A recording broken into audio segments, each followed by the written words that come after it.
How many is there? 2, 3, 4.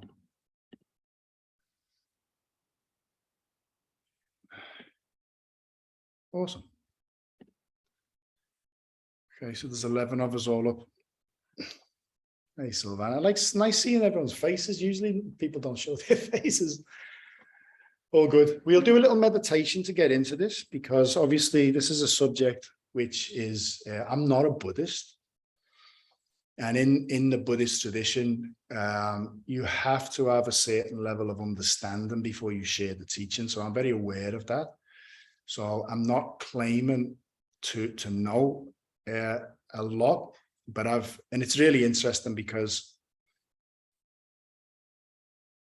my Buddhist teacher always said, I'd never claimed to be a spiritual teacher at all, but my Buddhist teacher always said, a true spiritual teacher will always have an assistant to, if they want to share the Dharma, to always take notes or record, because there's certain times when you're in flow.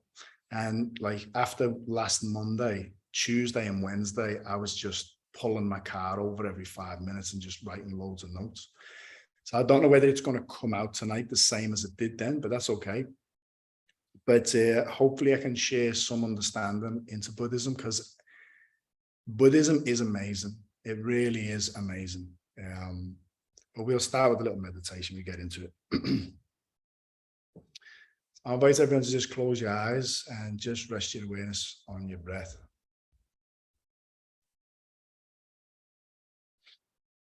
And give your body and mind permission to stop.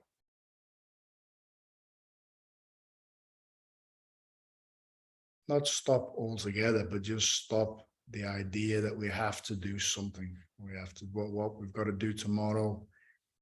Can't believe what happened today. Just let that all stop. And just focus solely on the breath.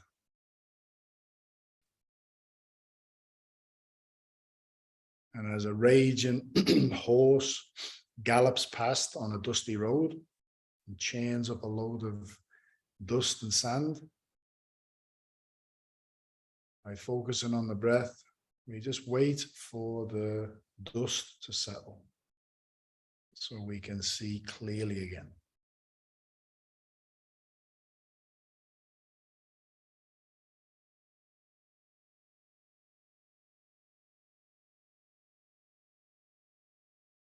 Every exhale, feel ourselves sink further into relaxation and peace.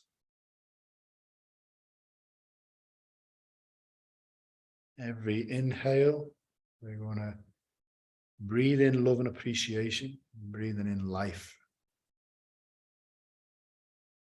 We're going to place both hands over our lower abdomen, which is body power. We're going to apply soul power. Soul power is to say hello. It's that simple. If someone's suffering and you know they need a hug, not everyone you can just go and give them a hug. They need to give you permission. They need to ask for help for you to help them. So in the spiritual world, when we say hello, we are basically asking for help. We're asking the enlightened saints, the divine, to join our practice. So dear divine and Tao, the source, Kong, the no-thingness of which all things arise. If you have a physical teacher, please call them now. Dear soul, mind, body of, name your teacher. And dear all Yuanling. Yuanling means all enlightened souls from all traditions everywhere. Healing angels, archangels, holy saints, Taoist saints, Buddhas, Bodhisattvas, heaven's generals and soldiers, Akashic record workers, keepers, leaders, ascended masters, lamas, gurujis, kahunas, elders of the lands, all our ancestors, we love you, honor you, appreciate you. All of heaven, earth, and human beings, and all life in between heaven and earth, we love, honor, and appreciate you. Please, we invite you to join this practice. Join this teaching. Help us understand the teaching.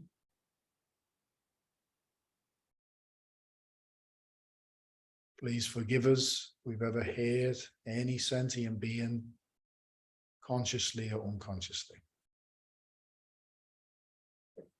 We love you. Anyone we've ever hurt, we love you. We're sorry. We will serve more. And anyone that's ever hurt or harmed us in this life or past lives, we forgive you. We love you. And we join as one in love, in peace, and harmony. Mind power, give the mind something to do, is see who we've just called. Breathe in their essence, their love, care, benevolence, wisdom, as light. Feel the difference in wisdom and frequency and vibration in the teachings and spiritual practice of, for example, Hinduism, Islam, Christianity, Buddhism, Taoism, Toltec, and more. All different paths to the same source.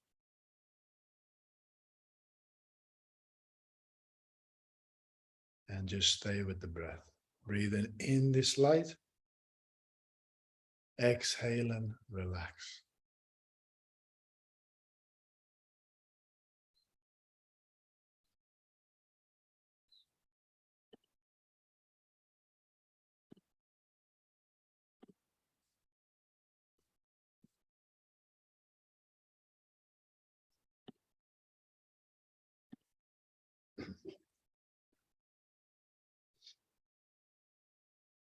So when you're ready, you can open your eyes or you can keep your eyes closed. That's totally fine.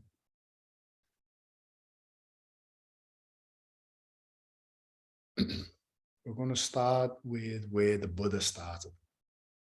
So the Buddha, if you want to listen to a beautiful book, which is a fictional book, okay, it's actually a book called Buddha by Deepak Chopra. Whether you like Deepak or not, it is a beautiful book.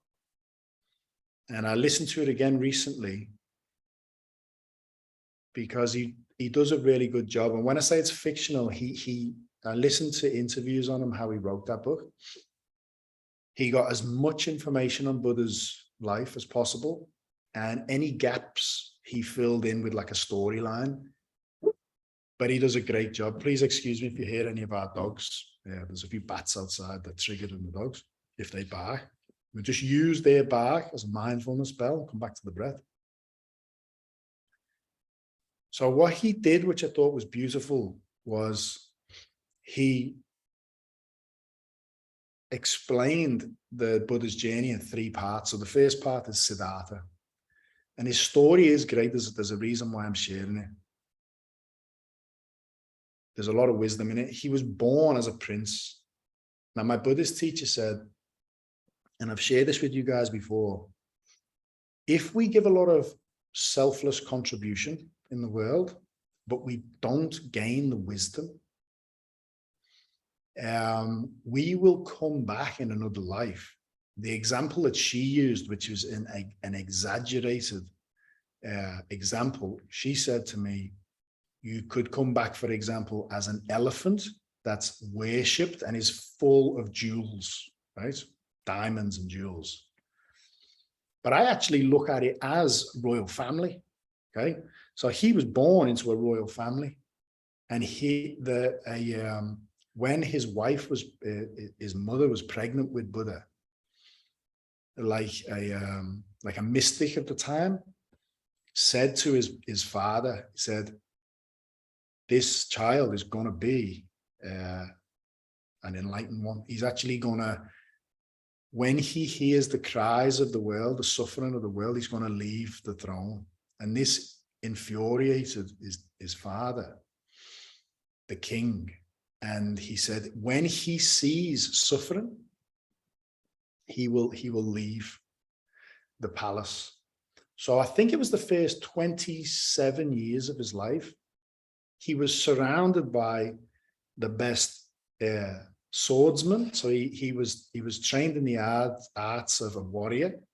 He was educated, the best education. He was always around beautiful looking people, best food. His father rotated people who were around him so that he was never observing people who were aging. And when he was, I think, 27 or 29, he just couldn't bear it anymore. He needed to see what was outside the temple. And he did. And when he went out, he saw an old person. And he said to his assistant, he said, "What's that?" And they said, "That's old age." He said, "What's old age?" He said, "We're all going to age and become old." He said, "Well, that happened to me." And he said, "Yeah, it happens to everyone." Then he seen someone who was ill, like really sick, like a leper. And he said, "What's that?" And he said, "That's sickness." He said, "Everyone's subject to sickness, even you." And then he saw a dead body. And he was like, "What's that?" He said, "We're all going to die." And he said, "How can you just go on living if we're all going to die?" So then he started seeing the palace as being a prison, right? And he left. Long story short, he left his wife, who he loved dearly, and his newborn son, who he loved dearly. Now, the reason I'm sharing that is because he then went through 11 years of what asceticism, how they practiced back in the day was they believed that to free the soul from the body, you needed to punish the body. So he punished his body over 11 years. Now, if we paint a picture of, I always reflect on, if I left my wife and son now, and I went to the Himalayas, I would take them with me in here. Okay, I'm not just going to go and reach enlightenment. It's not that easy. For a start, I'm going to be freezing when it's cold. I'm going to be constantly thinking, what have I done? Like, how do I get food? You know what I mean? I'm constantly thinking of Danielle and Bo. So my spiritual practice wouldn't be very deep. So imagine how it was for him. He'd never even been outside. He'd never seen an ugly person, never mind, all the, the untouchables, they used to call them in India. So basically, he's really vulnerable in the world. And why I'm saying that as well is Deepak does a great job of, even though he's very well educated, he is still very humble and innocent in the world because he doesn't know anything. He's just trying his best to get the answers to stop birth and death, basically. So he gets to a point where he's punished his body that much that he's basically dying. And my dad was really blown away. We went to a Buddhist temple once. He's Catholic, my dad. And he said, "What's that statue there?" There was a statue of the Buddha, and it was basically a beautiful statue, but it was like a skeleton. It was the Buddha with just skin clinging to his skeleton. And I said, that's to emphasize where Buddha got. He punished his body so much because that represents spiritual endurance. Okay. He kept going, but then he realized that he's either going to die and not attain enlightenment, and he's no closer to enlightenment than when he left the palace. Now, can you imagine punishing yourself like that, knowing that if you went back to the palace, you were going to be king? It's a difficult journey that he walked, but he says it doesn't have to be that difficult. He did that for us. Similar story with Jesus. Okay, a lot of these sages suffer a lot for the people. So when he actually regained his strength, because a beautiful young girl seen him, and she was dying, and she tried to give him some like sweet rice, like a porridge, and he ate it, and he started regaining his strength because he heard somebody play a stringed instrument, and he had the insight. He said, if the strings are too tight, they'll snap, but if they're too loose, they won't make a nice sound. So he realized that he'd practiced punishing the body for so long, it was an extreme. So he said, we need balance. So that insight gave him the will to build up his strength again. But then he sat him down, you know, as the story goes, there's a lot more to it than this, but then he sat in front of the Bodhi tree, and he basically made a vow. And his vow, all these saints that make these huge vows, my Buddhist teacher said, they literally move heaven. It's not like, oh, their vow moved heaven and it's fantasy. She said, the vow of these Buddhas and Bodhisattvas literally shakes the earth, it moves heaven. So his vow was, I've regained my strength. I'm going to sit here and I'm not going to move. And if I'm either going to die or I'm going to get the answers to life. And his vow was so sincere that he reached supreme enlightenment. Okay. And then he reflected for 7 days whether to share it or not. When he understood, he had all these insights. He was visited by Mara, but if I go down that road of what he got tested on, we won't get through a lot tonight. But we can do this over a few weeks if you want. We can stay on the Buddha's approach for a few weeks because it's awesome. But long story short, when he decided, he didn't know whether to share it because he didn't think anyone would get it. You look at the Tao Te Ching, where this group started. The start of the Tao Te Ching is the Tao that can be told, comprehended by thoughts or told by words, is not the true Tao.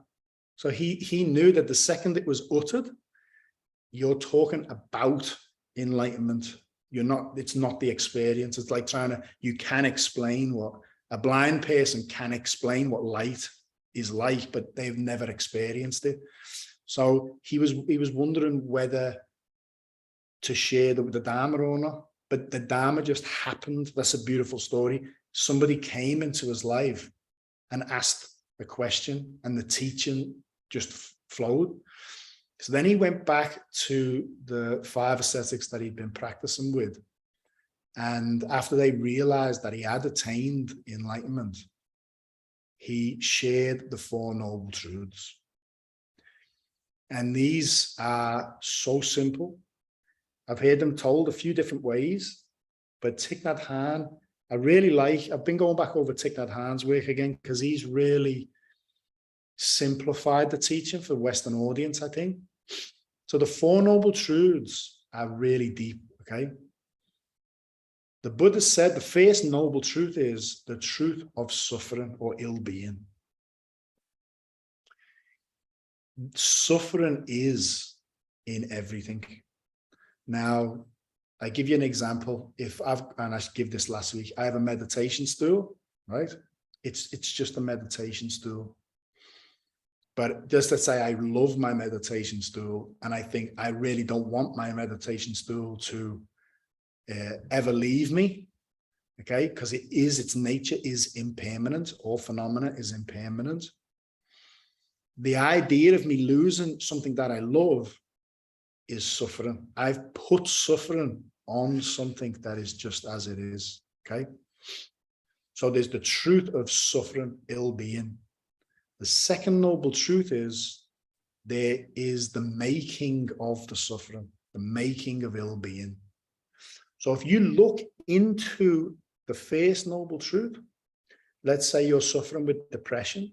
If you take time to look into depression, you will find the pathway that led to the depression. This is dependent arising. We're going to go into this. Depression has arisen, and it depends on a pathway. It depends on multiple factors for the suffering to have manifested. The third noble truth is that by creating suffering, by acknowledging that there's suffering in the world of yin yang, in the world of interdependence, you can't have suffering on its own. So by establishing that there is suffering, you're also establishing that there's no suffering. There is a state beyond suffering. Okay, it's opposite. So there's suffering. There's a pathway to suffering. The third noble truth is well-being, the cessation, the end of suffering. And the fourth noble truth is there is a path to the way out of suffering. And the way out is the eightfold path, which we'll go on to next. But where we are now, does anybody want to ask anything on that?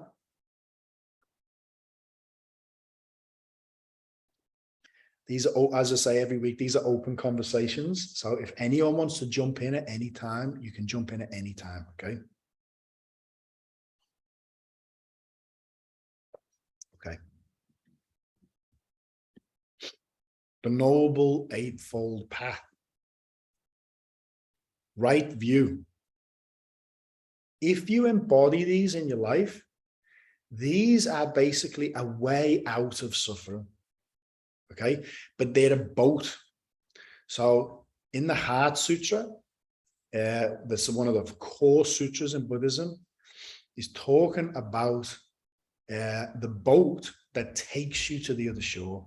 Okay, the mantra is Gate Gate Paragate Parasangate Bodhiswaha. Right, it means gone, gone, completely gone, gone beyond.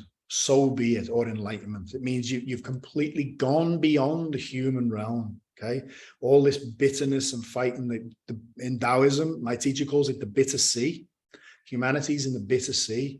Blame, attack, defend, judge. You go beyond that to the other shore. Okay, so the Eightfold Path is the boat, if you like. It's the boat that takes you across the other shore. But the final stage of Buddhism, of the Buddha's enlightenment, when he was enlightened, he never did specific practice. He attained what is called meditationless meditation. He's in a state of constant meditation. So I heard Osho share a cool story, and it's from the Buddha. 4 men carrying a boat above their head. And it's crippling them, right? They've been carrying it for so long, their shoulders are aching, their back's crooked. And someone says, why are you carrying the boat? They said, we can't drop this boat. This boat got us across the shore, it saved our life. So the Buddha said, these people are attached still to the method that got them across the shore, okay? So this Eightfold Path is how we can live in the world and move to the other side of the shore. But when we get there, we have to drop the technique, meditationless meditation. That's far off, okay? I'm sharing that because it's far off for me, but I don't know where you guys are. You could be, you know, my Buddhist teacher, she always said to me, it's like in Zen tradition, this is why they try and shock people into enlightenment. She said, you may have come into this life, anyone on the line here, okay, so it could be you. You could have come into this life and you have a gold nugget. Your enlightened Buddha nature is just below the surface. Mine might be 10 feet under. Someone else's might be a mile under. So by practicing, for example, the Eightfold Path, we're using a digger to dig away the dirt to find that nugget.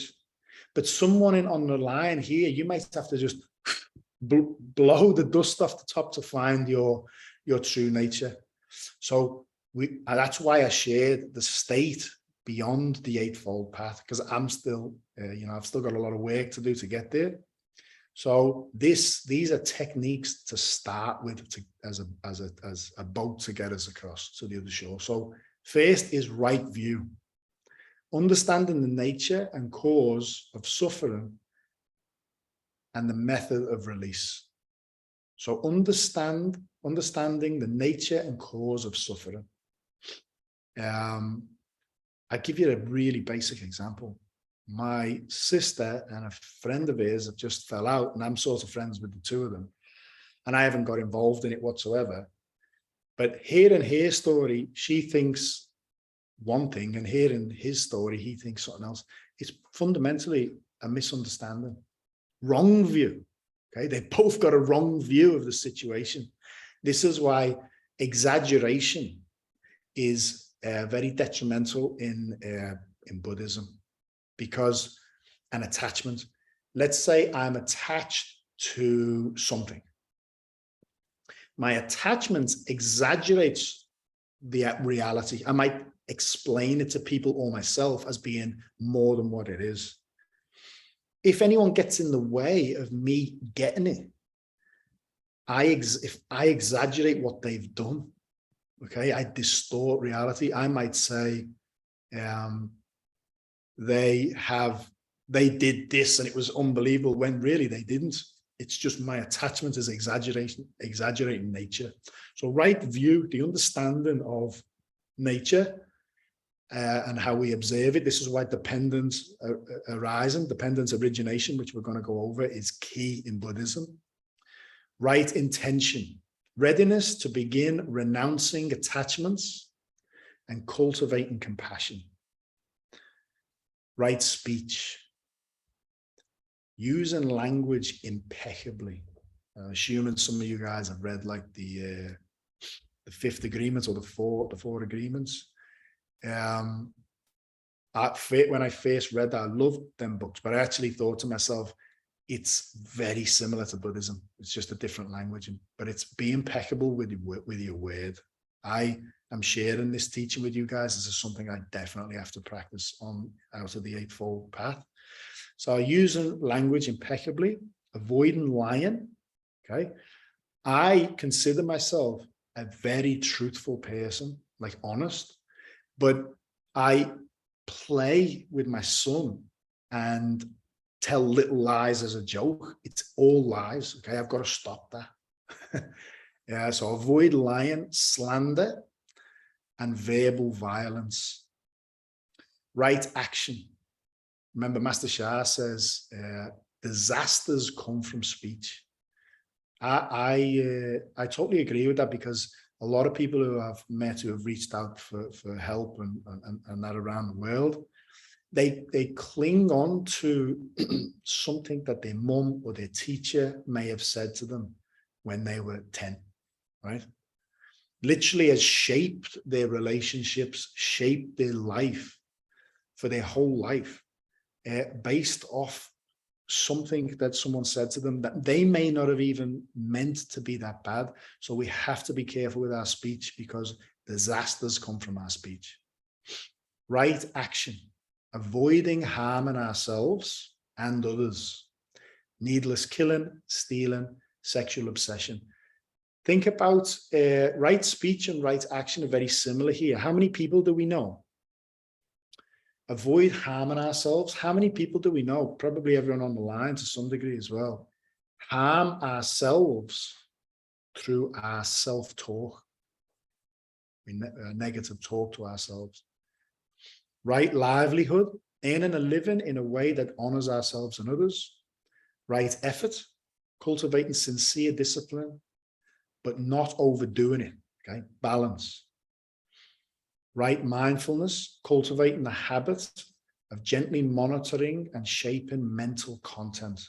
In the Taoist tradition, my Tao teacher shares, Master Sha, is Mubu Wanshi, okay? You protect your three gates. You protect what you see, what you hear, what you speak. Because by cutting off negativity, we're not turning a blind eye and saying it's not there. Remember, we are in the bitter sea. It's everywhere. Okay, it is everywhere. Lying, exaggeration, manipulation. This is where we are. Okay, this is the realm that we're in. So monitoring and shaping mental content. When we keep our information coming in clean, it's a game changer. I mean, everyone on the line, I'm assuming at some point stopped watching the news, for example. It's a very tangible experience for me that when I stopped watching the news, within like a week, I literally felt like a different person. and that was years ago. So it's very important that we are careful with what information that we're letting in. And when we go into dependent arising, which we're not touched on yet, you'll understand why. And right meditation, developing a practice of focused, intentional consciousness. Does anyone have anything to share so far or ask? We're covering quite a lot here, quite a lot of ground.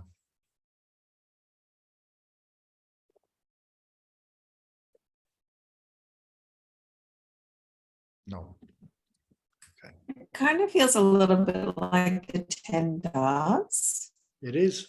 Yeah, it is. There's, if you look at all. Same feel, yeah. Sorry, go on, Cheryl. Sorry, go on. No, that's all, Dylan. Yep, it is. It is. It's funny because me and Fletcher spoke today. We're going to create a course. Just as like a little tester, it'll be a live course, maybe gathering twice a week for people who want to do it. He's coming from a yogic perspective, and I'm coming from a 10-da perspective. Possibly, I might do something else, but it's actually going into what each of the das actually is and how to apply it in the world. Okay, but it is very similar. Okay, this is the Buddha's teaching. That's Master Sha's contribution. So this here is just, I pulled over and I just wrote this out. So it might be a little bit all over the place, but I'm just going to work my way through it because I haven't edited it since I put it in there. But I've listened to hours upon hours upon hours of Buddhist teachings. The Dalai Lama is an incredibly taught scholar. Like I love a lot of Tibetan. I love Tibetan Buddhism because it's very practical in the world. But the Dalai Lama is amazing at knowing how different schools of Buddhism see the teaching. And I had an insight on like Tuesday, Wednesday, where I actually thought to myself, and I'm saying this from a humble place because I appreciate that these masters are, they're sitting in meditation all day reflecting on these teachings from the Buddha. But there's some schools where I was just to where I'm at. So please take what I'm saying with a pinch of salt. But to some degree, they're overcomplicating the teaching of emptiness. Okay. So I think the insight I got was after listening and reading to many teachings from many schools of Buddhism, the teaching is they're pointing at the condition of fundamental wholeness. Okay. Nothing in existence exists solely by itself or has a separate self-identity. So we can reflect on that. This is dependent origination, dependent arising. Think of any phenomena, right? Think of, it's a very simple way of explaining this, and I've shared it with you all before multiple times, is a blank piece of paper. You have a blank piece of paper, and this piece of paper I'm going to hold up has actually got lines on it. But we can even go into the lines, right? The separate self is the identity that we put on it. Okay, we agree. This is in the fifth agreement, the 4 agreements as well. We agree that that is a piece of paper. But so it's arisen, it arises, it exists, but it depends on countless other factors. For example, if we look deeply into it, we see the tree that it came from. Okay, the tree that it came from is in there. If the tree's in there, then the rain that fell on the tree is in there. All the microbes and the soil is in there. The earth is in there. If the rain's in there, then the oceans are in there. The clouds are in there. And we can trace this back on a natural perspective. We can trace it right back to beginningless time. But then we look at the person who cut it down. The person who cut it down is in there, and all of his ancestors are in there. Everything he's ever eaten is in there. The axe or the chainsaw that he used is in there. The person who designed that, the materials, where they came from. You can trace it anywhere. The delivery driver, the person who made the ink for the lines, and so on and so forth. We can trace it back. Everything is in this piece of paper, and we can do it with a watch. We can do it with a thought, okay? We can do it with a relationship. We can do it with a condition. We have a heart condition. We can trace a heart condition arises. It's dependent on everything else. So the teaching of emptiness is, once everything is empty of a separate self-identity, it becomes full of everything else, which is true wholeness. In the Zen tradition, they say, in the beginning, a tree is a tree and a mountain is a mountain, okay? And then they say, you get to another point where a tree is not a tree and a mountain is not a mountain. Now, this is beautiful because my Buddhist teacher, she used to say to me, Nick, keep going, because I used to ask her all these, I'd speak to her for hours every day. And I'd just be pinging her with questions, all these just nonstop, bang, bang, bang. She was awesome. Trying to get in touch with her again. I haven't spoken to her for a while. I want to interview her or get her on one of these groups. Very knowledgeable woman in Buddhism. And she used to say to me, Nick, you'll get to a point where the sky's not blue anymore. And I used to think to her, what are you talking about? Does that mean I'll see it as a different color? I didn't know what she meant, but I get it when you look at dependent arising. Okay, it's not the color blue anymore. That's the separate identity we've put on it. It's filled with everything else that makes it that color. So a tree becomes not a tree, becomes everything. It's dependent on everything's in the tree, and a mountain's not a mountain. But the beauty of this Zen saying is, in the beginning, a tree is a tree and a mountain is a mountain. Then you get to a point where a tree is not a tree and a mountain is not a mountain. He said, but then you get to a point where a tree is a mountain, a tree is a tree, and a mountain is a mountain. Now, that's beautiful because if you were to look at a snake or a rope, right? You might say the rope is not a rope, okay? That's a separate self that depends on everything else. And the snake is not a snake. The snake's a separate self-identity that depends on everything else. But one may kill you. So we have to still exist in the world, because there is schools of Buddhism that actually believe that nothing exists, which is not how we observe it. A snake is a snake, and a piece of rope is a piece of rope. So this is where we get into my understanding.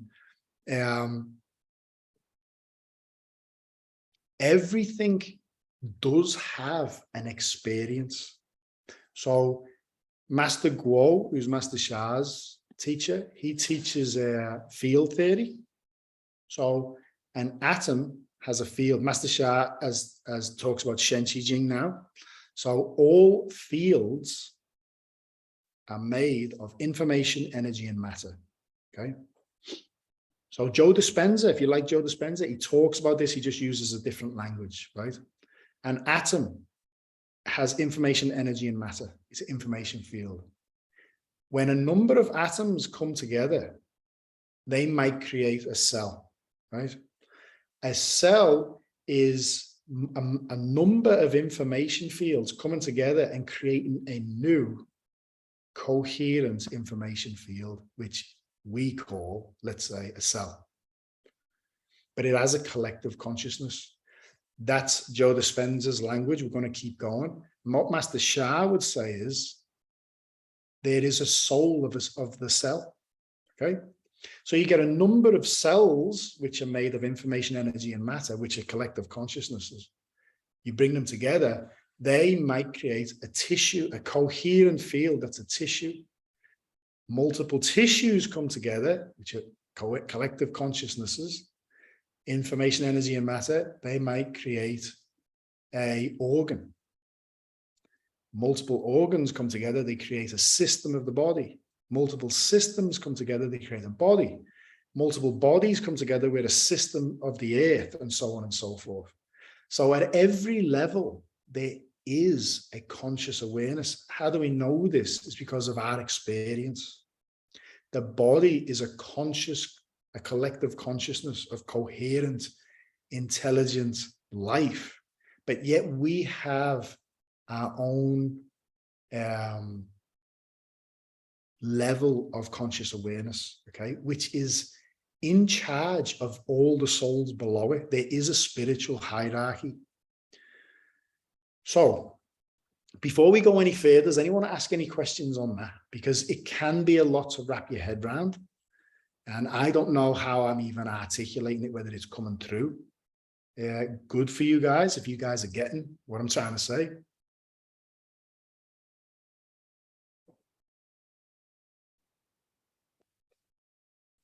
Okay. No, could I just say something that happened? A thought I had, this more than a thought, but the first thing I thought of this morning when I woke up, kind of expanding on what so many things have come together for me to have this thought, was communicating with our, like, you know, cells, what have you, that were a part of us but have gone, so say in the urine or you know, cells or even hair, that we could actually still communicate with that, and it's still actually a part of us. Yeah, so it was an interesting sort of play that I had this morning. You know, whether that's possible or not, I don't know, but when it's the first thing I think of in the morning, I sort of do pay attention to it. Yeah, so yeah, it was quite interesting. It's a great insight. I used to ask questions, and my Buddhist teacher used to say, she used to just always say to me, keep going. She said, it's called the Dhama bug. Okay. The Dhama bug is, it bugs you enough to keep you going forward and asking big questions. But that teaching, what you've just shared, what's beautiful about that is it comes back to what we're talking about. It's fundamentally wholeness. The body that we have now, which is different than the body that we started this chat with, because it's always changing. This body alone that we have right in this moment is made up of recycled atoms. Okay, so you know, we could be made of the urine of Mahatma Gandhi, or you know what I'm saying? It's literally, there's a beautiful documentary that I only watched the other night from Thich Nhat Hanh. It's called The Cloud Never Dies. And he's basically saying that, you know, you look at a cloud, you think, oh, the cloud's there and then it's gone. But it has not gone. It's just changed its form. Okay, so it might turn to rain. The rain might turn to ice on the floor. It might get drank when it melts by an animal. It's constantly moving. This is fundamental wholeness. You see, we're social animals, but when you look at sages, they isolate themselves from the pollution of humanity, the collective anxiety and the bitter sea, but they don't feel isolated. They actually feel more connected and more whole. Right now, we have social media, right? And we have all these ways of staying connected, yet depression, anxiety, and loneliness is on the rise. And it's fundamentally wrong view, but going back to the Eightfold Path. Right view is to understand this interconnectedness and never feel alone. This is why you offer, when you build a relationship with your spiritual mothers and fathers and you communicate with them and you get guided by them, you'll never feel lonely again, because you feel them. It's not just all in your head. You are literally building a relationship with an enlightened being. So thanks for sharing that. And if you want to share anything else, please let me know. There is a little bit more to it. That's the fact that, well, not the fact, the possibility of being able to reprogram what used to be a part of you. So yeah, it was very interesting that There's, Can you touch on that a little bit more, like reprogram? well, it's all come from different conversations we've had, being in the garden, sharing food, connections with people when they've shared food with you or plants or what have you. And I just think how you can, say with Dr. Emoto's work as well, in your urine, it's gone somewhere now. Like, imagine over lifetimes how much urine's out there that was yours. And also part of where, the soul, you can only order a part of your body to be a certain way.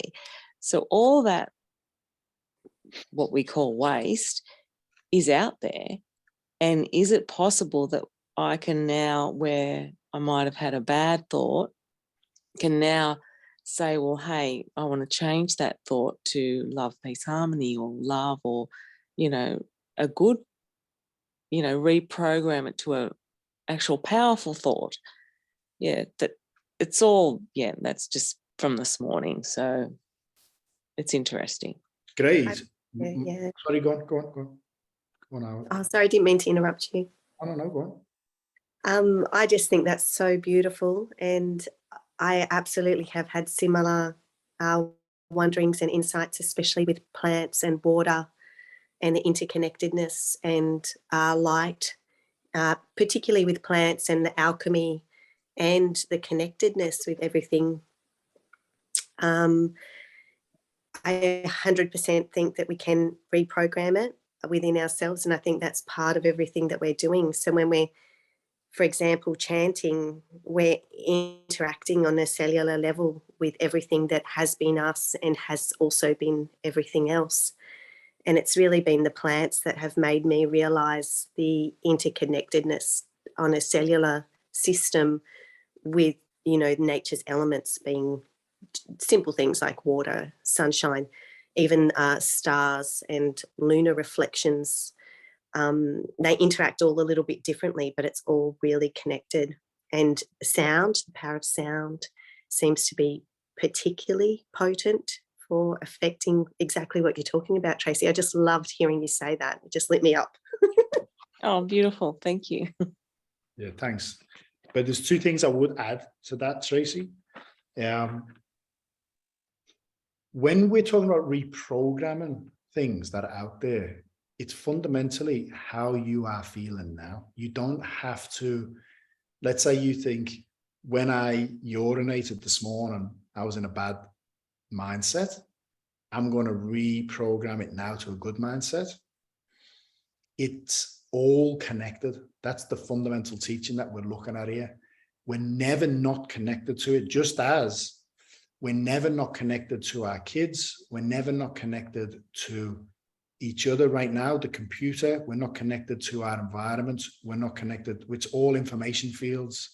We're never not connected to our house, the trees around us. So if you want to reprogram anything, you just change the only thing that you have control over, and it's your, bless you, it's your energy, and your focus, okay, your view, if you like. Another thing is when you say, when you said they've all been ours, I can't remember what the actual wording was that you used. We're going to get into it now. They're actually not ours because there's no I, okay? They belong to the earth. We're just, the information of our experience is just using them. That's why the body is pulled to the earth. What we eat makes the body. If we stop eating, the body will get thin and thin and thin and waste away and die. So our food keeps the body going that comes from the earth. And when we die, it goes back to the earth. So it actually belongs to the earth. So we'll keep going, and please jump in whenever you want. So what else have I wrote here? Yeah, because everything depends on everything else, the choice is made by a creative phenomena based off conditions manifested from the past can influence the next moment's condition. Okay. So this is why there's an eightfold path. And this is why we protect the information that's coming in, because everything depends on everything else. Our choices determine the next moment. Let's say I'm saying our choices. It's like the created phenomena that we are. Where we place our attention makes conditions and an environment to go in that direction. Okay, someone punches you in the face, and you have choices. Okay, you can either go and try and beat them up. And my Buddhist teacher said that the example, she said, it's like making a baby. Okay, two people come together, have intercourse, and make a baby. Okay, you have to take responsibility for that entanglement. It's the same if someone punches you in the face. You punch them back, there's a possibility they could fall over, bang their head and die. You've created a baby, you've created a situation that you have to take responsibility for. You might have to go to prison for 20 years or whatever it is. So based off our past actions, I'm not talking about lifetimes, we're just talking about our past, every moment that we let go. Based off our past actions is the present moment that we experience. Based off the present moment is the environment we're creating and the direction that we're going in the future. There's a great book. I'm hitting you with a lot of books. I go through a lot of books because I listen to audio books. But there's an amazing book on karma called The Future is Open. Okay, by Chogyam Trungpa, great Tibetan Rinpoche. Really understood Buddhism beautifully. And he uses it as an example of those balls, you know, that like people have them, you swing one, hits them, and then the far one goes like that. He's saying every moment is like a chain reaction. So what we do now influences the next moment and the next moment and the next moment. So that what he's getting at in the book is only through being in a state of meditation, of being still in the present moment, if something we did in the past manifests as an external condition to us, right? Like someone punches us in the face. If we are not present, if we are not meditating, we can react to we become a victim. Can't he just hit me for no reason, so I'm going to beat him up, right? You push that karma back out, that gains momentum, and then it will come back again at some point. Whereas if you're in the present moment and you are in a meditative state, even if you get diagnosed with cancer, okay, it's thank you. Because life doesn't say, hey, Nick, you've got to clear this, buddy, right? Life hits you with, it doesn't hit you, it just presents what you need to work with. It could be a relationship, it could be an illness, but instead of being a victim, which is a separate self-identity, I am me, right? And the world is the world, and I'm being picked on because I've just been diagnosed with cancer. I've done nothing wrong to deserve this. Complain, complain, complain. You become anti-life. You start separating yourself from the whole. Yeah, Master Shah says a bodhisattva, when a bodhisattva gets sick, they trace the cause. Okay, we go back to the Four Noble Truths. When suffering arises, you look into it. You might be able to find the path that led to it in this life. You might not. You might have lived what you think is a clean life, but there's a karma there that needs healing. And Master Shah says, you heal the soul, the information first, the energy and matter will follow. You clear the karma first. We do that through contribution, as selfless service. So every moment, our choices create an environment for the next moment. So to be empty is to be full of everything else. So things do exist as a collection of conditions, and they do have temporary existence, but everything in that experience is connected to everything else. This is Jehovah's. So the Buddha said, everything, because when he went back with the 5 ascetics, they were asking him about what they couldn't like really grasp what he was saying. And as an example, he got a handful of mud and he threw it in the air. And he said, look what the mud does. It takes like a shape, and then the shape goes. And he said, that's like a life. Okay, there's a manifest, something comes into existence because of causes and conditions. It lasts for a while, and then it disappears. Okay, it no longer exists. And so it's really interesting because I did a flow a few weeks ago, and I've really got a lot from it, been reflecting on it a lot. I did a soul communication with Ami Tofu, and he basically said, the reason why the manifested world is impermanent, it's beautiful that it's impermanent, because then we're not meant to attach to this world. We're meant to see that everything's impermanent so that we can use this world as a rung on a ladder to go beyond it.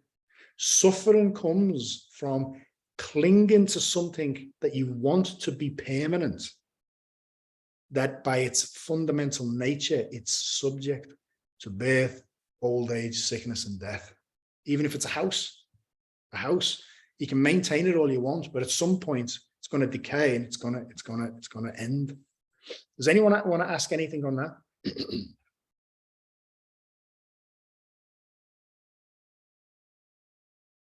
No. Okay. So there's 84,000 spiritual practices from the Buddha, because there's 84,000 thoughts, human thoughts. Okay. So to sum up, and I've said this many times, I want to get this written on a t-shirt. To sum up the Buddha's 84,000 spiritual techniques and methods, he summed it up in one sentence. And I would suggest you guys reflect on this every day, or just say it every day. If you're having a hard time, even if it's a hard time in relationships, or, you know, I hear so many people say, my son, right? Or my daughter, or my dog. In the Dhammapada, the Buddha says, my children, my wealth. The man who says that they're my children and my wealth, he hasn't even got any mastery over himself. So to sum up the 84,000 methods into one sentence, nothing is to be clung to as I, me, or mine. Everyone just close your eyes and just focus on your breath.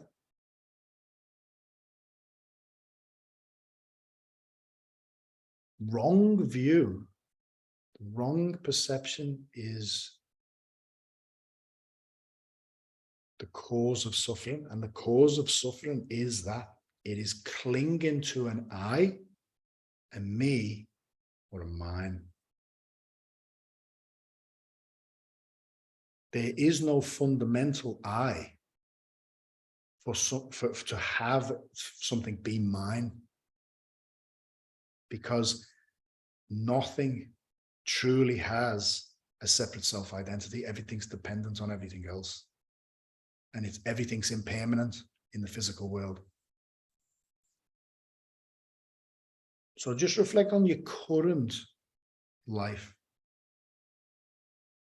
whether they're challenges or even things you like. Okay, this helps us detach from positive things as well. You come into $2 million. If you understand that $2 million is impermanent, you can enjoy it and use it wisely, but detached from it. The fact that you might think you've got a lot of money and spend it, but at the same time, you don't want it to go. You know, people make a lot of money, lose all their money, and then kill themselves. Wrong view, cause of suffering. So just reflect on and say to yourself in your heart, nothing is to be clung to as I, me, or mine. It's a very liberating sentence. It's very powerful. In the Buddhist tradition, they believe that you should say this every day, even if you don't understand it. This really helps me out if I ever feel a little bit overwhelmed or anything like that. And even in that sentence, I'm saying, if I feel, okay, I am acknowledging that I am having an experience. So when you're ready, you can open your eyes.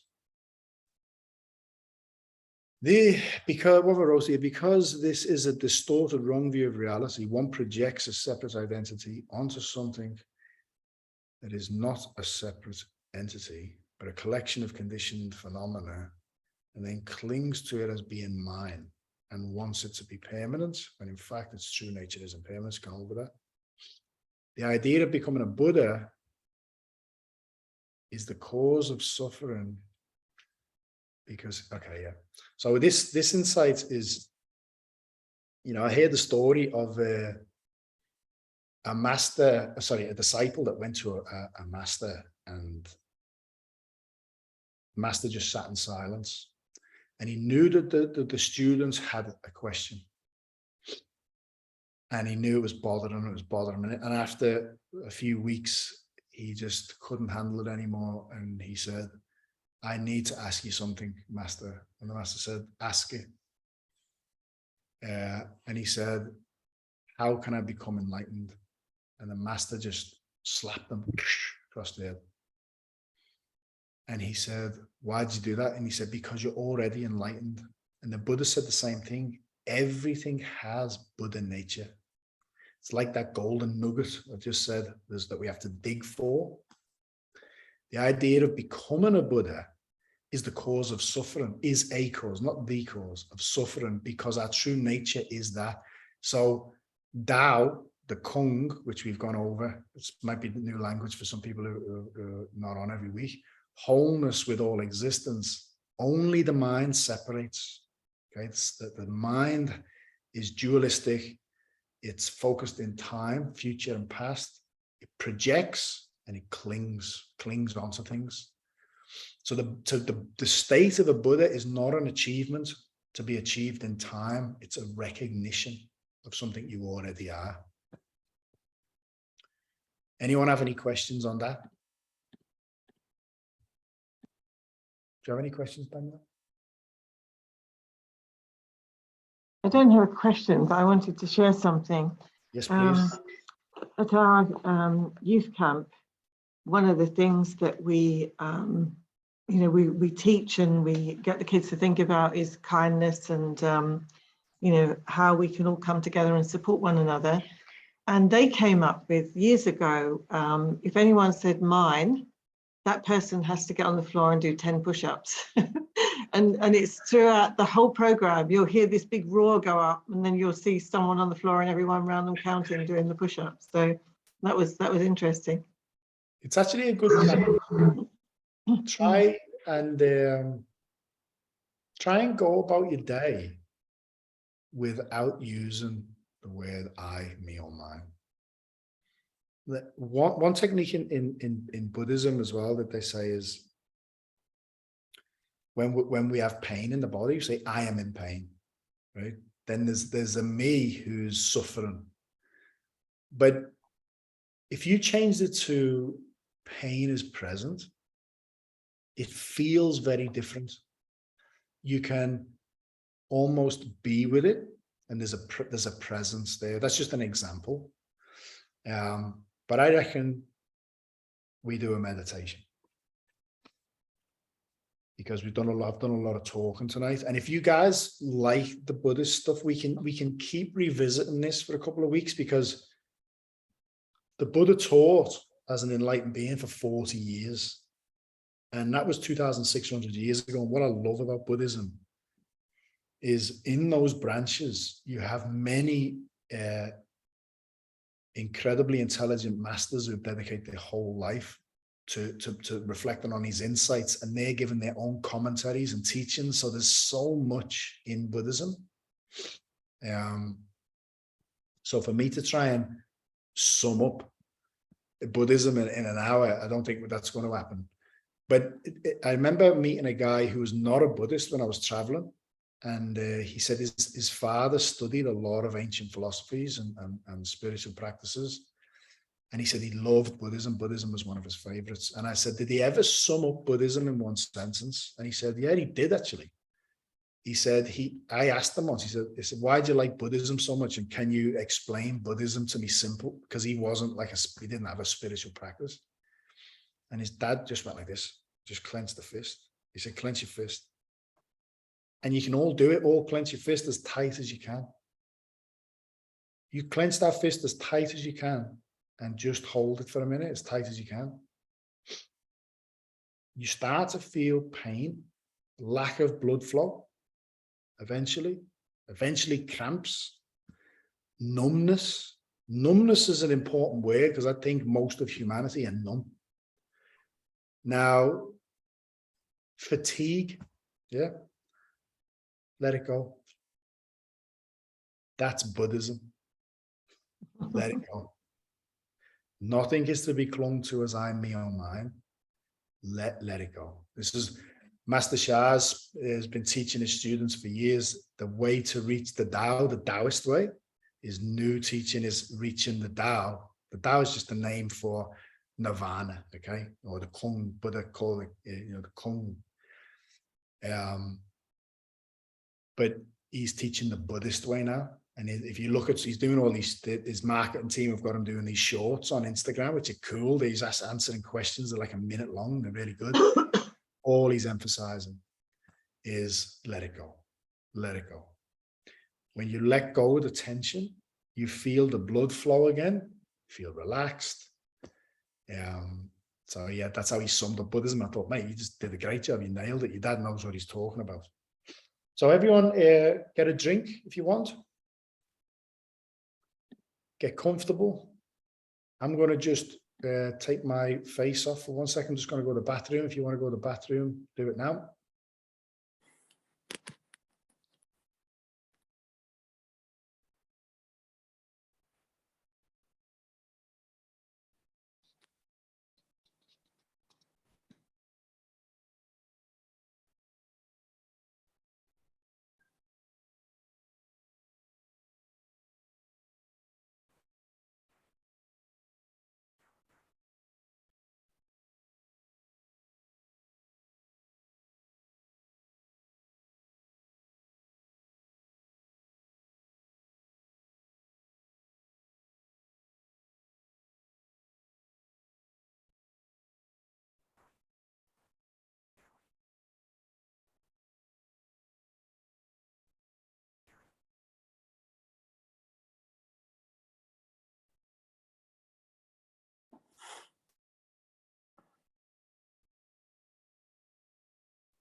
Nick. Yep. Any questions before we do a meditation, please ask them. Yes, Judy. So much information was coming that my mind wasn't able to kick into thinking about the information until at the end when you're talking about the I, me or mine and not using it. It's extremely hard to do that.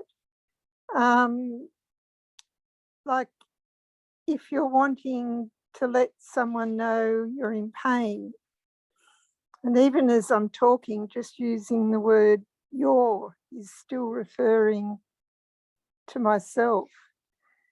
Like if you say pain is present rather than I'm in pain, and you're sharing that with someone, they're going to ask, where is the pain? And it's just so automatic to say, in my leg or in my foot. Excuse me, my throat's going. And to find an alternative to that just doesn't feel comfortable.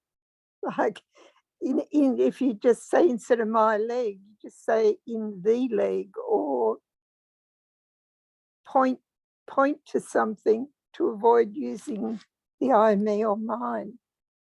And I can see the value in not using them, but I can see how difficult it is not to use them. I agree. And I was suggesting to practice it as have fun with it. Okay, because look, right effort. So we could say that that's an effort to do that, but don't overdo it. Okay, you know, if it's going to be, it's not a mind game. Like, let's see if I can communicate with this person without, and just completely bamboozle all my loved ones because they haven't got a clue what I'm talking about.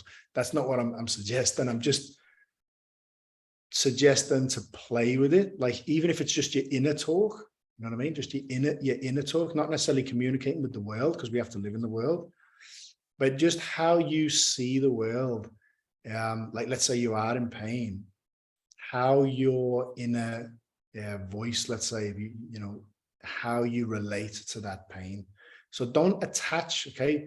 Again, not too much attachment to what I'm saying. Keep it light-hearted and take baby steps. But there's a lot in this. I would take or write these out when I post it on YouTube. Write these out and reflect on them, because they're very powerful. But if anything, it doesn't work for you, then just drop it. It's just no big deal at all. Just drop it. Yeah. The times I have written short stories about episodes of my life, and starting to write a story, I'm aware of how many eyes there are in the story. And I've changed my story writing about my own experiences. I'm aware of every my and I am using at the moment. And I found writing in third person as if I was talking about someone else rather than myself, and explaining the other person's situation. The I factor was lessened considerably, even though I was writing about myself. It was like I was observing myself rather than in it, in the experience. So, yeah. Just a comment. Thank you, Nick. No, nice one. Master Shah talks about himself when he's on stage as the third person. Sorry, I didn't know he was that, Daniel. Yeah. Anyone else got any questions or want to share anything? Even questions that you've had throughout the week? Because also realizing that I comes from the ego. So you can, if you think about it, you know, change that. Or you could always do 10 push-ups, Judy. You know, it's funny because I'm understanding more as well why Master Shah for years has just emphasized just serve others selflessly. Because the more you train yourself to be selfless, because there is no fundamental self for a start, but even like that insight always comes from serving others. So remember, we might, you're doing great service with what you do, Jules, and we might go out and feed a lot of homeless people. We might do what, it's all great.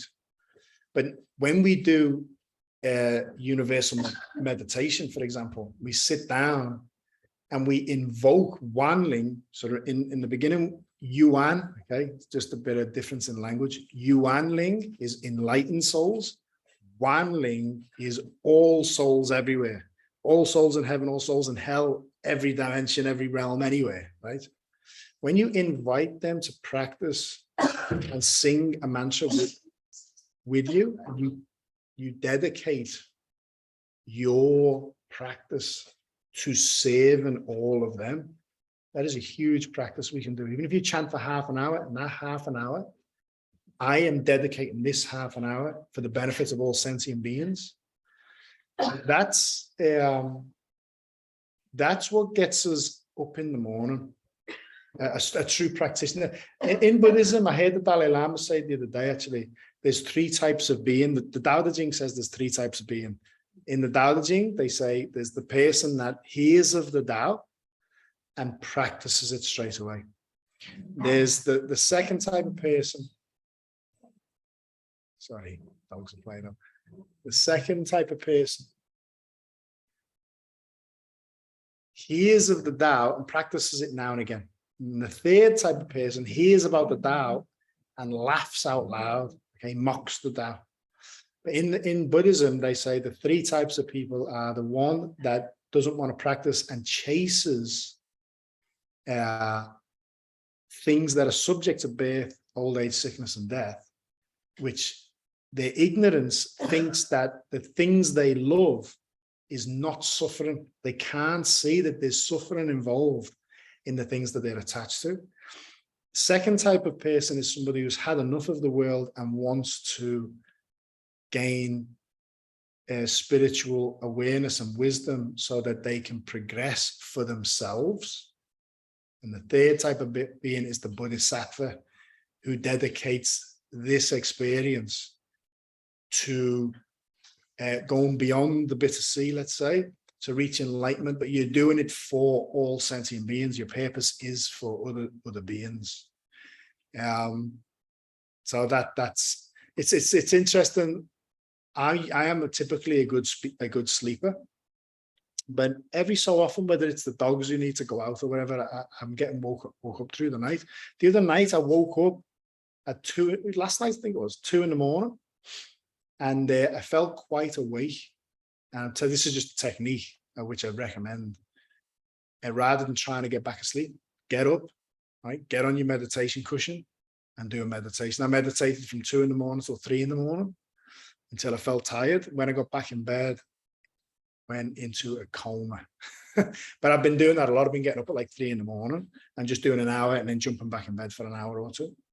So does anyone have anything else they want to ask? Because there was I did suggest bringing some questions, but that's okay if there's no questions. It's a good thing as well. Might be something. Sorry, go on. Sorry. I was just going to offer a slightly different perspective on the I, me, my. Yes, please. I've found quite helpful. Because my understanding of it is that it's got several layers to it. You know, it's not being attached to, you know, I'm a mother, I'm a XYZ, you know, insert your career, job, whatever, you know, it's not being attached to any of those as well. And the part that I found helpful was rather than thinking that we are performing tasks, we perceive it as however you perceive God, the universe, the divinity is performing the task through us. So to me, that's just a slightly different way of perceiving the same thing. Yeah, beautiful. Thanks for sharing. Do you have a familiarity with Buddhism? Not really. I've done a bit of exploration of the Yoga Sutras, Yeah. You know, ancient Vedic wisdom stuff, and yeah, that resonates well with me actually. Yeah, awesome. It seems to be a little bit more succinct than most other things, to be honest. Yeah, nice. And we'll all have that, because you may have spent many more lifetimes on that path. You know what I mean? Yeah. Some people are just, Christianity works for them, and so on and so forth. My Buddhist teacher said that to me. She said, you know, she recommended to me that I go to a mosque. I go everywhere because you might just have that, oh my gosh. And to be honest with you, I get that from Taoism and Buddhism, but Buddhism for me is pretty strong. So But thanks for sharing that. Appreciate it. No worries. Thank you. Thank you, mate.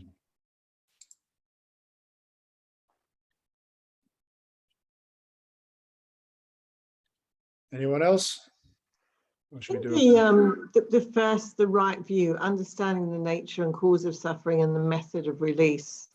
I think that's really important because, you know, a lot of us here, I'm sure, have done a lot of work on ourselves in all different modalities and have released that. But I think the general population, you know, they take a pill and, you know, they'll go to the doctor and expect the doctor to fix it. So, you know, I think that's really important because some things work with some people and other things work with other people. But unless you actually try it and understand that there is a cause, and it's often from, you know, what's happened in the past, and you do need to do that work and release it, then nothing's going to change. And, you know, what happens is people will take that medicine, and then there are side effects from that, and so they have to take something else, and that whole problem is exacerbated. So I think out of all those, that's really important. And I don't know how you know, how we get that out to people and help them find that method of release. I tell you what's a big one. Was someone going to say something then? Did I jump in on someone? No. What's a good one, which I might write up, is if you compare these to the opposite. So wrong view, okay? Not understanding the nature and the causes of suffering, and not understanding how to be free of it. Wrong intention, okay? So your intentions are wrong. They're selfish. Wrong speech, so using language to lie, to harm others as a form of violence. Wrong action, you know, consciously stealing off people, manipulating people, taking advantage of people, killing. You know, so many people still like baffle me at how many people just kill insects, as if it's nothing. I remember we were talking about one of the guys I was working with. He watched the documentary on ants, or we were talking about, and I said, "Oh, I seen a good one on ants. They're amazing, this, that, and the other." And one of our other mates said, "My daughter loves ants. She loves standing on them. She stands on them all day." I was like, but then you've got wrong livelihood. How many people go into the world working in a job which every morning they set out with, how can, you know, I manipulate others so I can be better off? Wrong effort, cultivating wrong disciplines, and overdoing it, you know, whether it's you know, partying, taking drugs, or being addicted to drugs or whatever. Wrong mindfulness, no mindfulness there, constantly reliving the past or worrying about the future. And wrong meditation is no meditation, just using your energy to focus on things that just don't serve you or others. So, you know, when they're next to each other, most of the world lives in the opposite of all of these.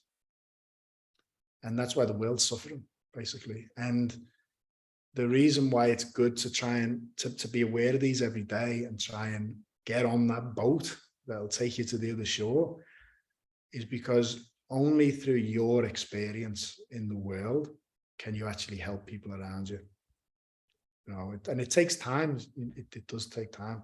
You know, my mum and dad, because I didn't have a clue what a spiritual teacher was. We were just brought up Catholics, did what we want, you know, or, you know, family love fighting, love doing this, that, and the other part, you know, big drinkers in our house and all the rest of it.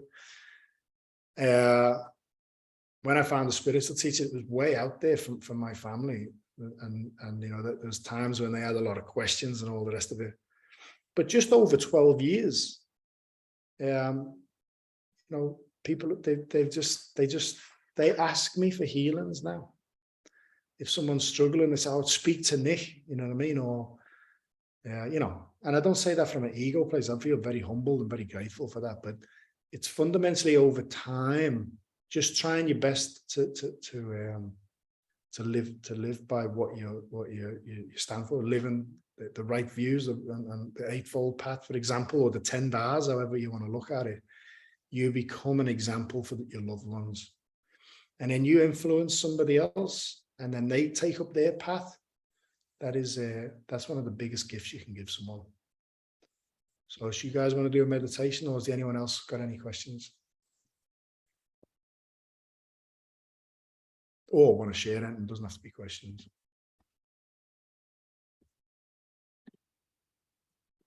Okay, so I don't keep you guys too long. We'll do it. We'll do a dependent origination meditation. So, Sylvana, forgive. What a cool name you've got. Okay.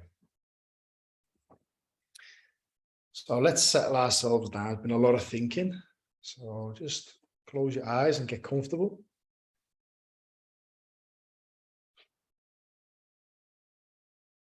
And just bring your awareness to your breath.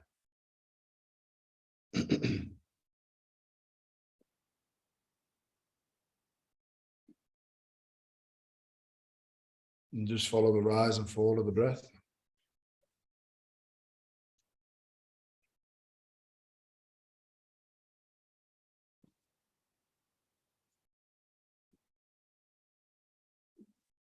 And we're going to reflect on dependence origination.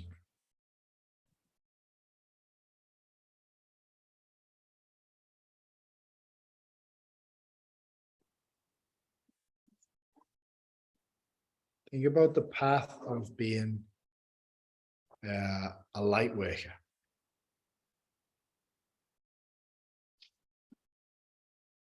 Any external noise around me, just use it to come back to the breath. It's okay.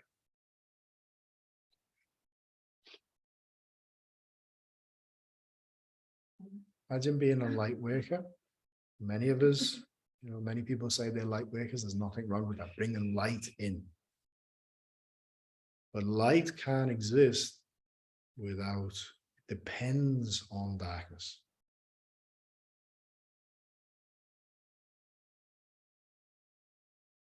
So another form of light is actually to go beyond the battlefield. Just observe it. No attachments to it.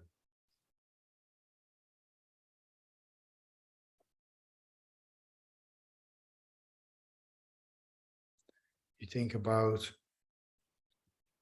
the sky and the earth. They depend on each other.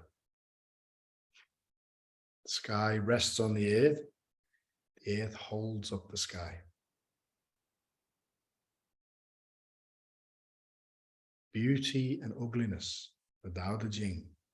When we see things as beautiful, we create ugliness. Also reflect on if, when I say things like this, you think about it. You think, oh, well, there's a judgment there, or there's an opinion. That's not wrong. They're not wrong, but just don't see them as right or wrong. Just observe everything. Observe how you view what I'm sharing. You might disagree, that's totally fine. You might agree, that's totally fine. But just detach from even that.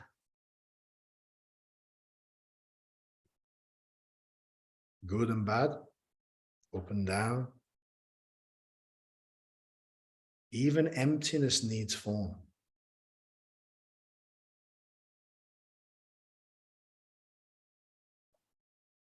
And now just allow anything.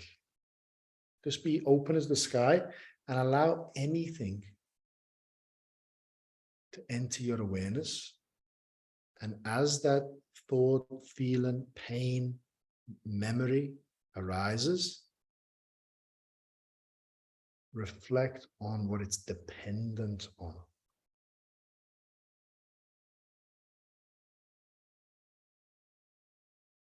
It might be the chair that you're sitting on.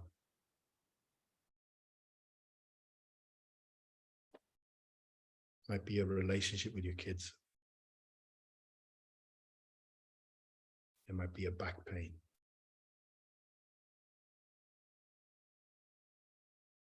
Don't try and think of something.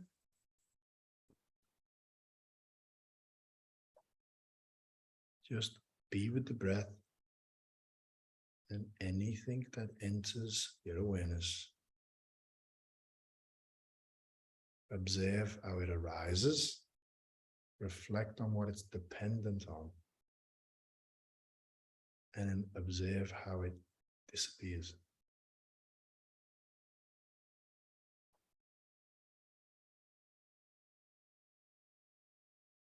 Phenomena arises,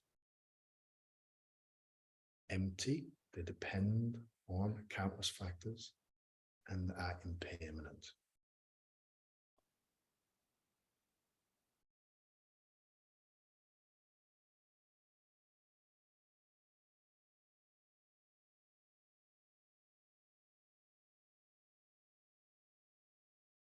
This is fundamental Buddhist observation.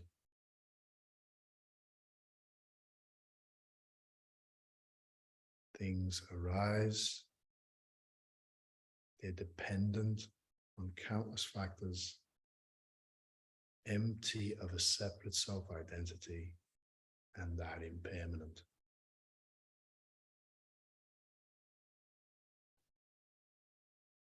And there is a condition, a state beyond that birth, existence, and impermanence. That is the Tao, Nirvana, Kong.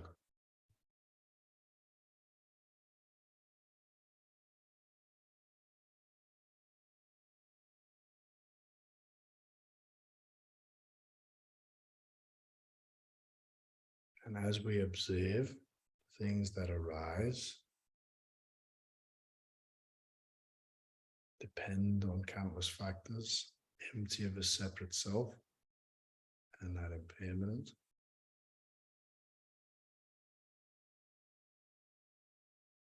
reflect on nothing is to be clung to as I, me, or mine.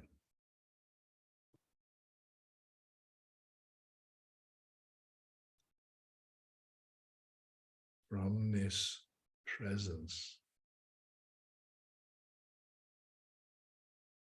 we can watch phenomena completely detached, no judgments,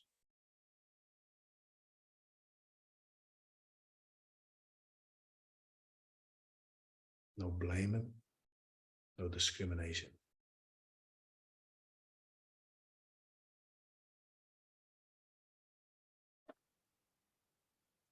That presence is harmless.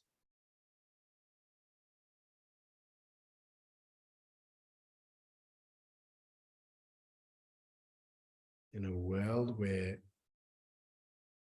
harm is being created on every level,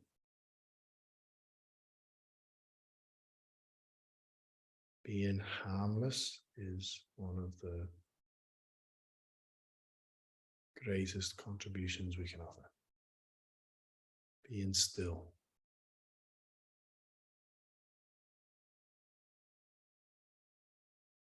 Gate, gate, parangate, parasangate, bodhisvaha. Gone, gone, completely gone. Gone beyond, hallelujah, enlightenment, so be it.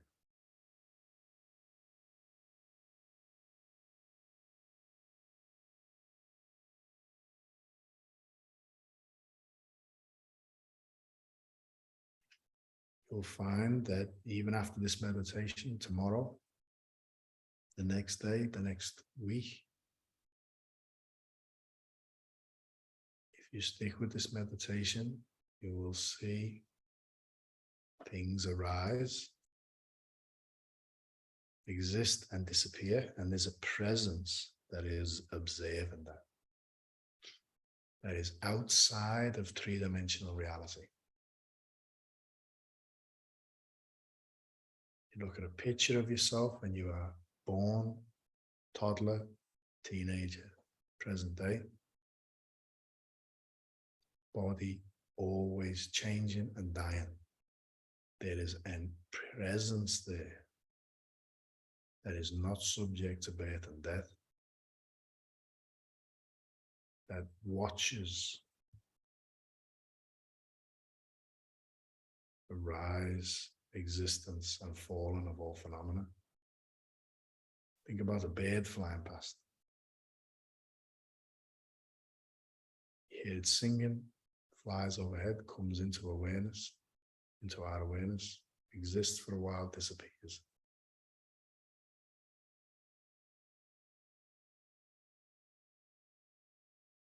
A gust of wind, the breath. Every breath comes, stays, disappears.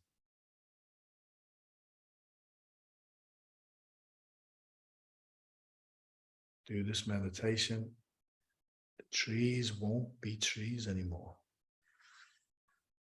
Your house won't be a house anymore. And then you'll appreciate that a tree is a tree and a house is a house. It's just whole with everything else, dependent on everything else.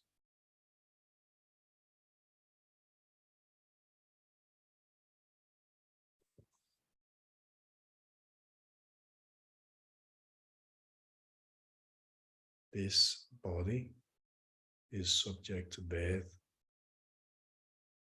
old age, sickness, and death. And on the scale of beginningless time, this life is like a flash of lightning, blink of an eye.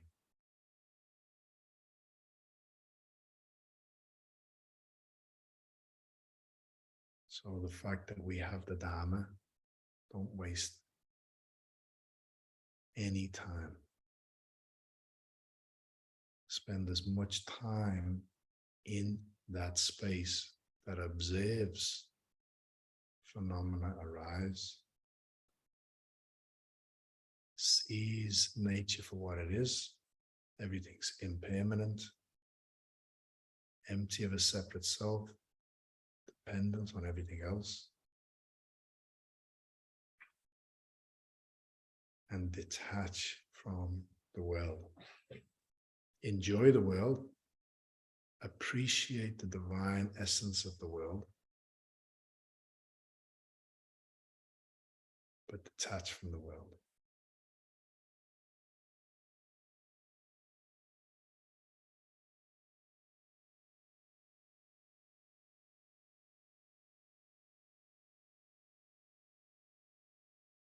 Even the creator depends on its creation.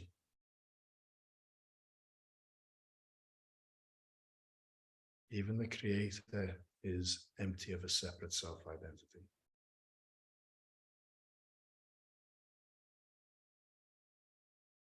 The Tao, no thingness, depends on form.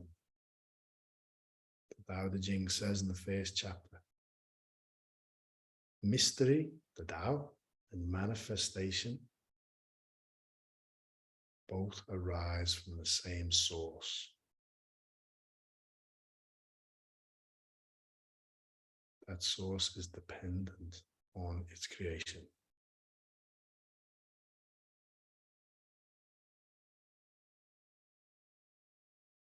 So everything holds everything else. This is true wholeness. All suffering comes from clinging separation consciousness, which is ego.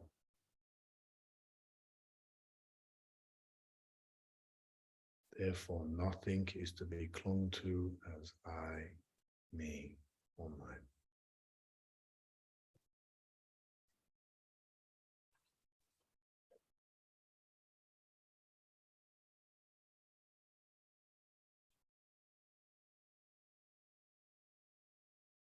Now bring your awareness to your breath alone and drop everything and do nothing but follow the breath and be.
I'm going to offer everyone on the line a silent blessing.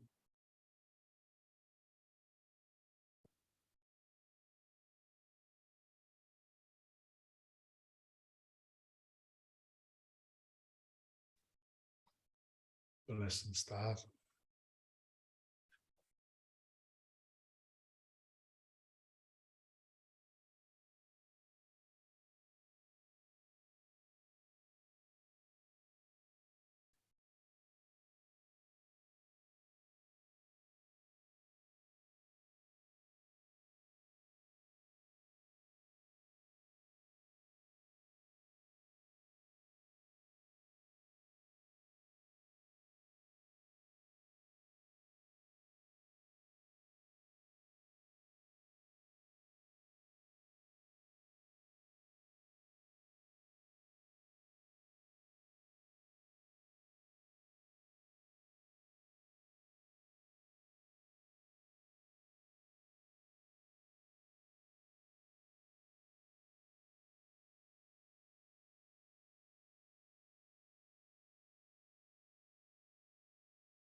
Bless and rest.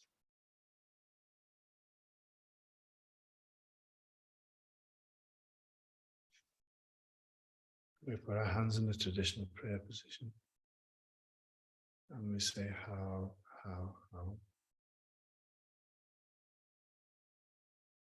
Thank you, thank you, thank you. Love you, love you, love you. Gong song, gong song, gong song. Means respectfully return.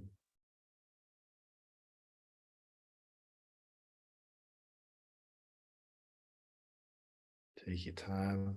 You want to share any insight, any experience, ask any questions. Remember, I do most of the talking, but I love hearing other people's experiences. Other people's insights always help each other because we've all got our own perspective, point of view. questions help everyone, insights help everyone. So please share if you can.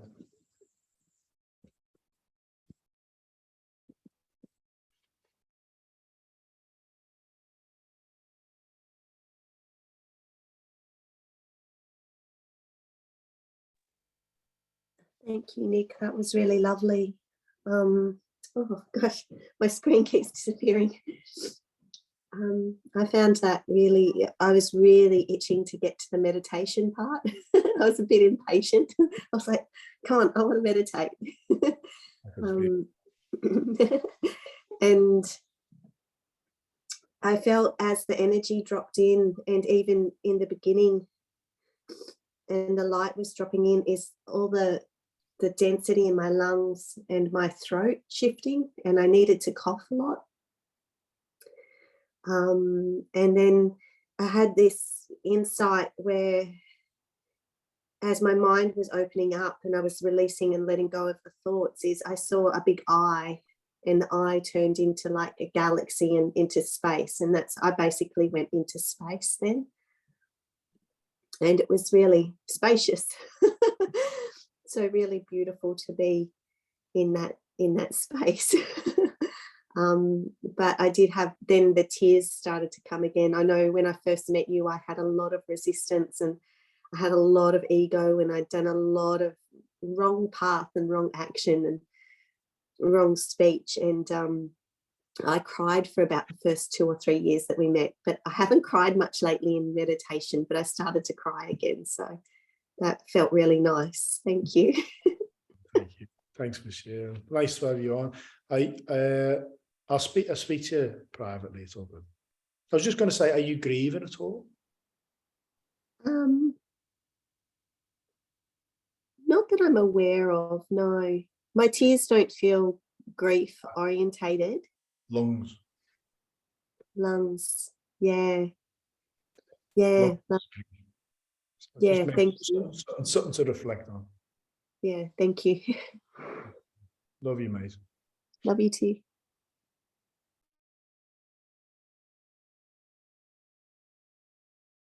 Anyone else?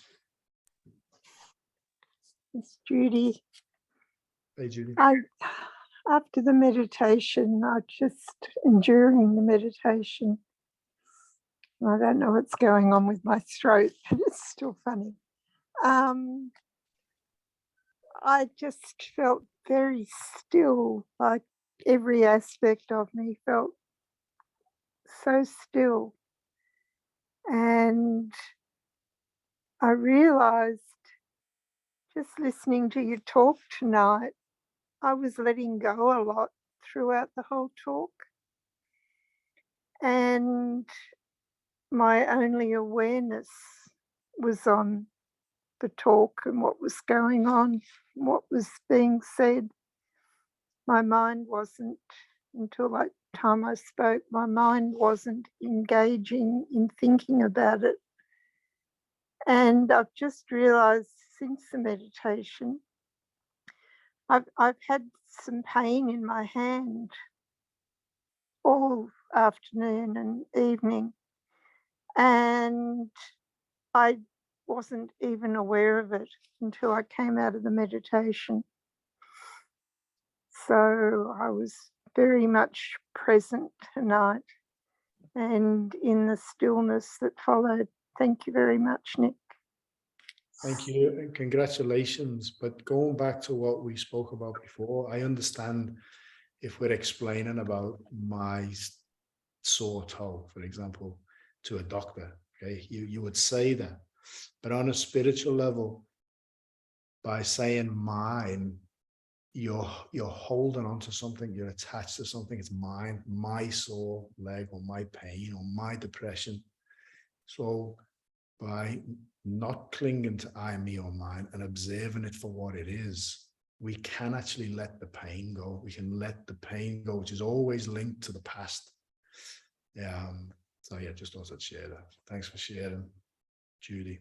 Presence is, ego is the cause of all suffering. All sickness stems from ego, because ego is separation consciousness. In the Tao tradition, they say, follow Tao flourish, go against Tao finish.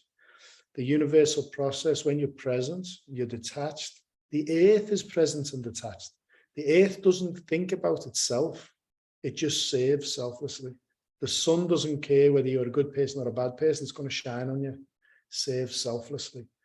So when we are selfless, sorry, the dogs. We've got a new dog in the house. There's another dog because our friends just come up on holiday, so a bit of barking. Yeah. So I lost my train of thought. It's okay. Dogs. Yeah, stems from ego. Thank you, Danielle. It stems from ego. So ego is separation consciousness. So when we become a separate self, we don't understand dependence arising. We cut ourselves off from the flow of life, and it's like swimming against a current. When we follow the Tao, we flow with nature, the universal laws and principles. So presence is the key. Anyone else want to share? I just going to avoid. I don't have any thoughts. I don't have, that could have been 10 minutes. It could have been an hour. I don't know where I go. I don't think I'm asleep, but it's weird. I have light, but it's and stillness. It's just still. It's beautiful. So thank you. Thank you. Thanks for sharing as well. Keep going. Yeah. You woke me up. Come back. No. Anyone else? Just come in whenever you want if you do. Yeah, for sure. I feel like a lot of people were feeling the same as what Danielle's just said. There's a lot of talking tonight, but you want to go again on the Buddhist principles next week. We can touch on a few of these things again and maybe go into them if you have any more questions that come to you through the week. But we'll keep the teaching a little bit shorter and do a longer meditation.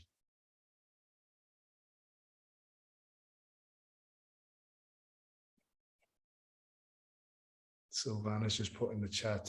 Thank you, Nick. Beautiful. Thank you, everyone. Love you all. So if no one has got anything else to share, we'll close for tonight. It's 9 o'clock. I hope you've enjoyed tonight. I love you all very much. I've enjoyed tonight. I will put this on Facebook. So if you want to go over a few things, I'll have a look at it myself actually to see how it came across. And if there's anything I think I can improve on or make a bit clearer, we'll go with it next week. But we'll keep the Buddhist theme into next week as well. And we'll do a similar meditation, okay? Because I enjoyed that meditation too. So I love you all, guys. I really appreciate you all. Take care. Have a lovely week. And if you need me for anything, just let me know. I'm always here. Okay. Love you, Nick. Love you guys. Love you. Bye. Bye, everyone.